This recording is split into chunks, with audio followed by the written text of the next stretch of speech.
Hey everyone, welcome back to AsArt with Nick and John. We're going to talk about Klaus or Claus, however you want to pronounce it, which is a new animated film from Netflix. And it's significant because it's a 2D full-length animated feature film in an age where we're getting all Pixar and Disney films. So, Nick, you are started off as a traditional 3D animator, so this must have you pretty pumped, yeah? Yeah, I did. I started off, what was cool about the school I went to, it was like they started you off with 2D animation before you jumped into 3D, which was really Mhm. cool. I thought I had a great teacher. I really liked our animation teacher, Brad.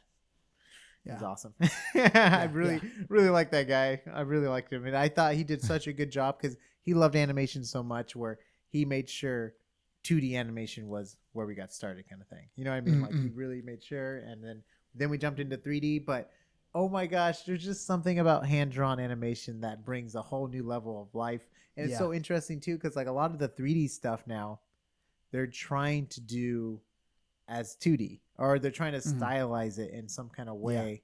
And it's just so cool that we're just getting a 2D that kind of goes more towards 3D now. So it's like, hopefully we'll see a little like comeback for 2D Yeah. animation. I Yeah. would love it. There's so many talented artists out there that would probably love to also have work, but like to actually, be creative in that space. And it was so cool to see a I guess it doesn't matter if it's Christmas or not, but like a cool traditional 2D story because I think a 3D Grinch movie came out, and I think I watched clips of it because it was also on Netflix, and I was not into it. I just was not Uh-huh. digging it, and I watched this movie. It was so heartfelt and nice, and it was so much fun to get a backstory on Santa Claus.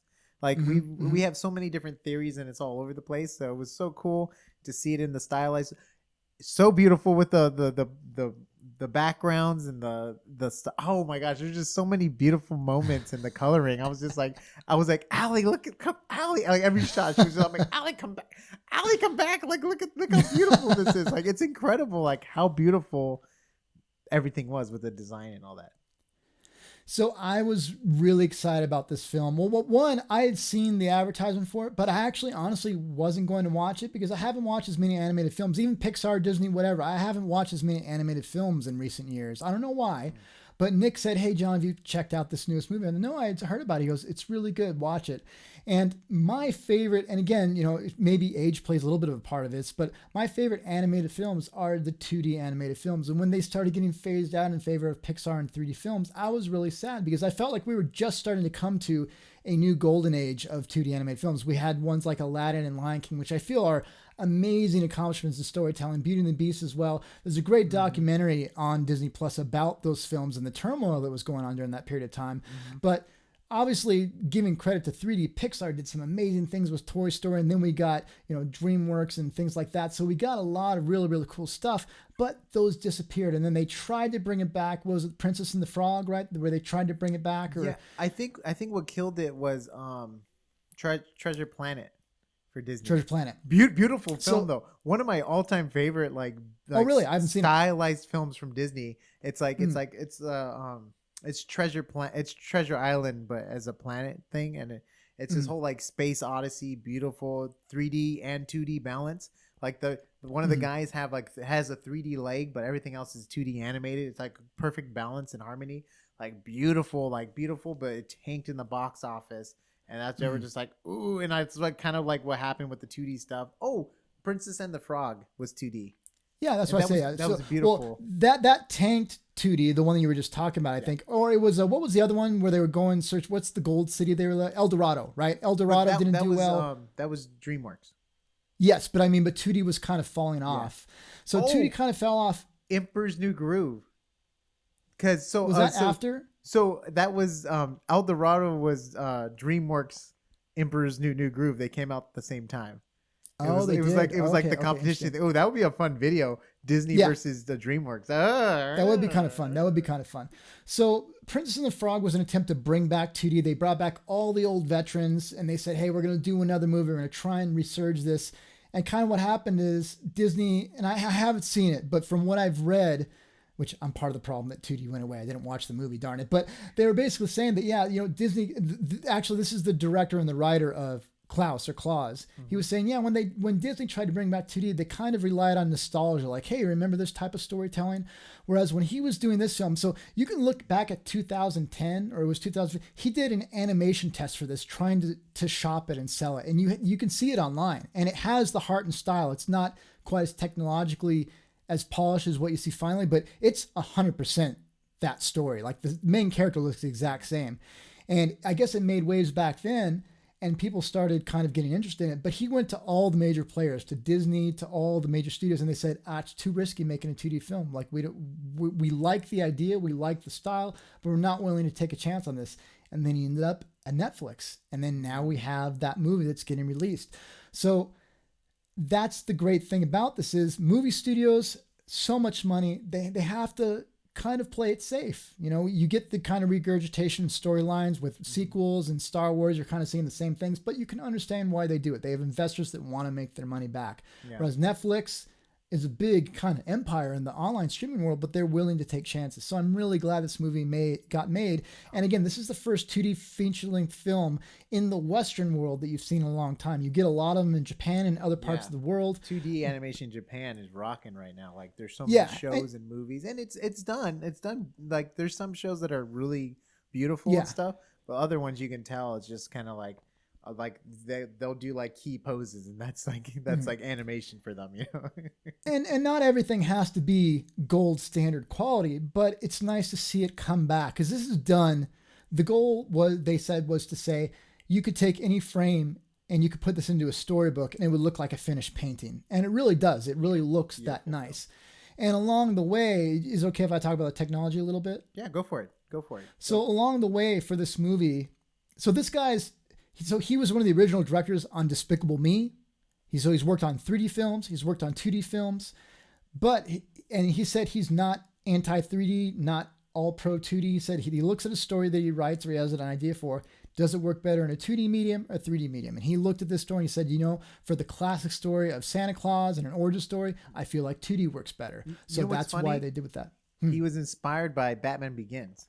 Yeah. Oh, you read that too. Yeah. So he was inspired by Batman Begins. So I'll let you tell that part, because I think that's a fun. He was inspired by Batman Begins, and he wanted to make like an origin story to a character. And I believe at first he was going to go like Dracula, and because like I didn't know that. Yeah. So originally he was going to go Dracula, but then when he started to look into Santa Claus, he noticed there was like so many different like stories and versions. You have like the Catholics, you have like the old traditions, you have like so many different like versions of Saint Nicholas to Santa Claus to like all these different, and so he just wanted to create like one that was like that. It kind of does have everyone's views in it. Like he kind of blends everything together, but it's so cool to have like a Santa Claus origin story, and it was just so beautifully done. And then the spoilers, just in case you haven't watched it, but like the magical ending too, like how it kind of ties in right into like modern Santa Claus.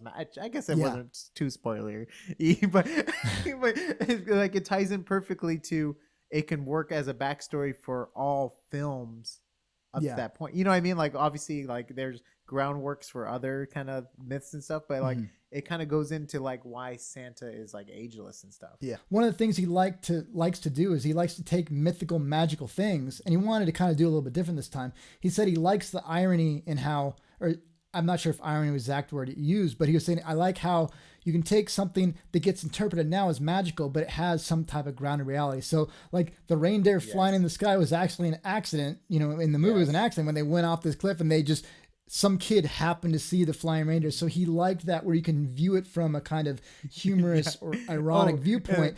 There's the other one with like, if you hang your socks above the chimney, he'll put gifts in it, or something, for like this, just little things like that was just so clever. And then the coal, when he got mad at the coal thing, and then he's like, wow, there's a naughty list, bro. He like kind of, but that music threw me off.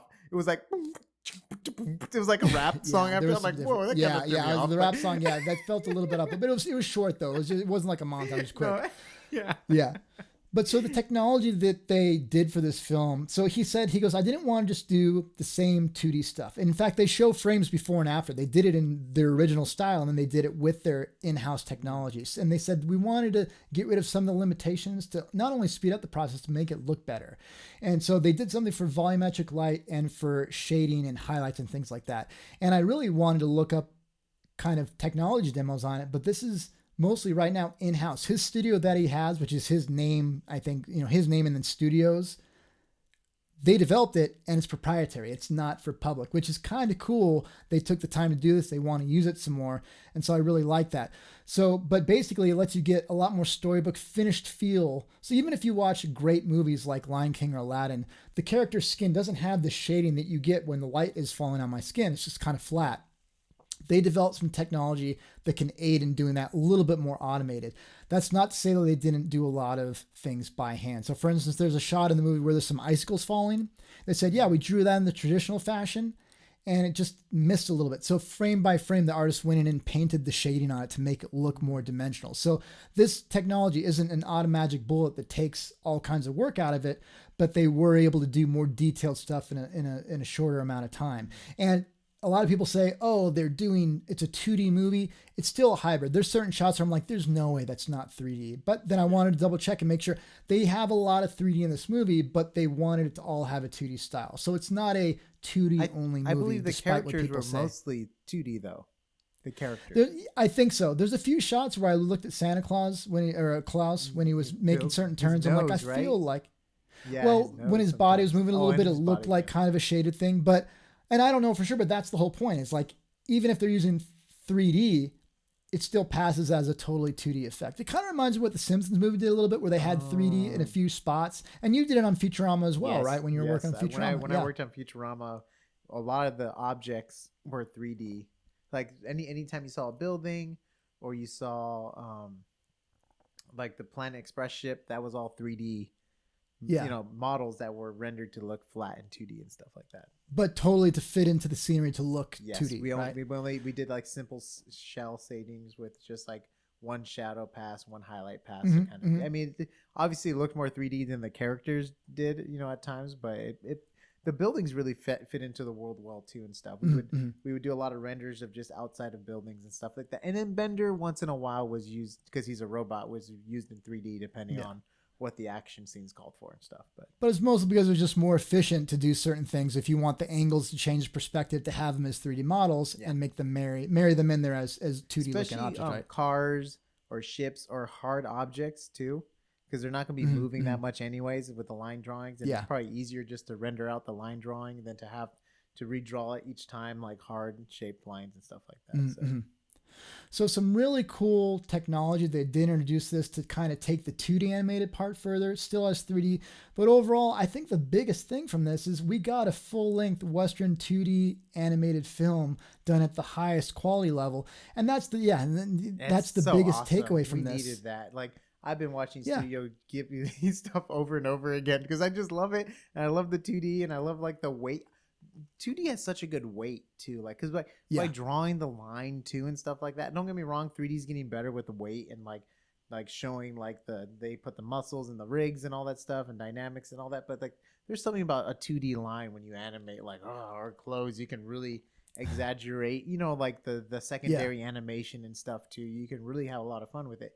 3D's getting there. That Spider-Man Into the Spider-Man universe thing. Beautiful film. Oh my gosh. It was just like, oh, that's so cool. Like, I can't wait to see more stuff like that. Or I think it's one of the episodes in Violence. The Death, Love, Robots, whatever. Yeah. I think one of the episodes is the same art director as Spider-Man Into the Spider-Verse.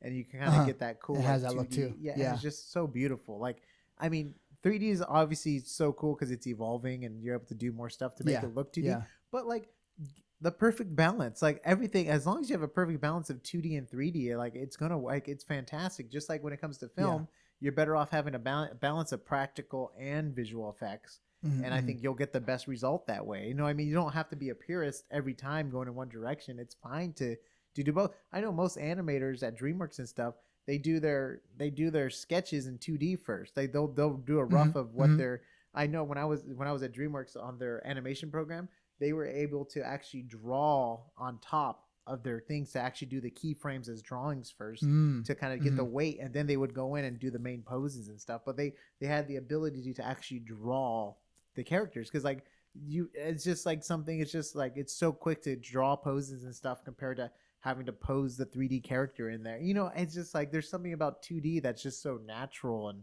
fluid, and it's fantastic. I love 2D. And a lot of people, if they've made the transition from 2D to 3D, they're still going to find certain things much more approachable and easier to do if they start off. I mean, a lot of artists, even that do digital, paint, photoshopped or painting, they'll start off with a 2D sketch, scan it, and then take off from there. So it's just, it's a lot of it's a workflow preference, but at the same time, there's a feel you get from 2D that you just don't get from 3D.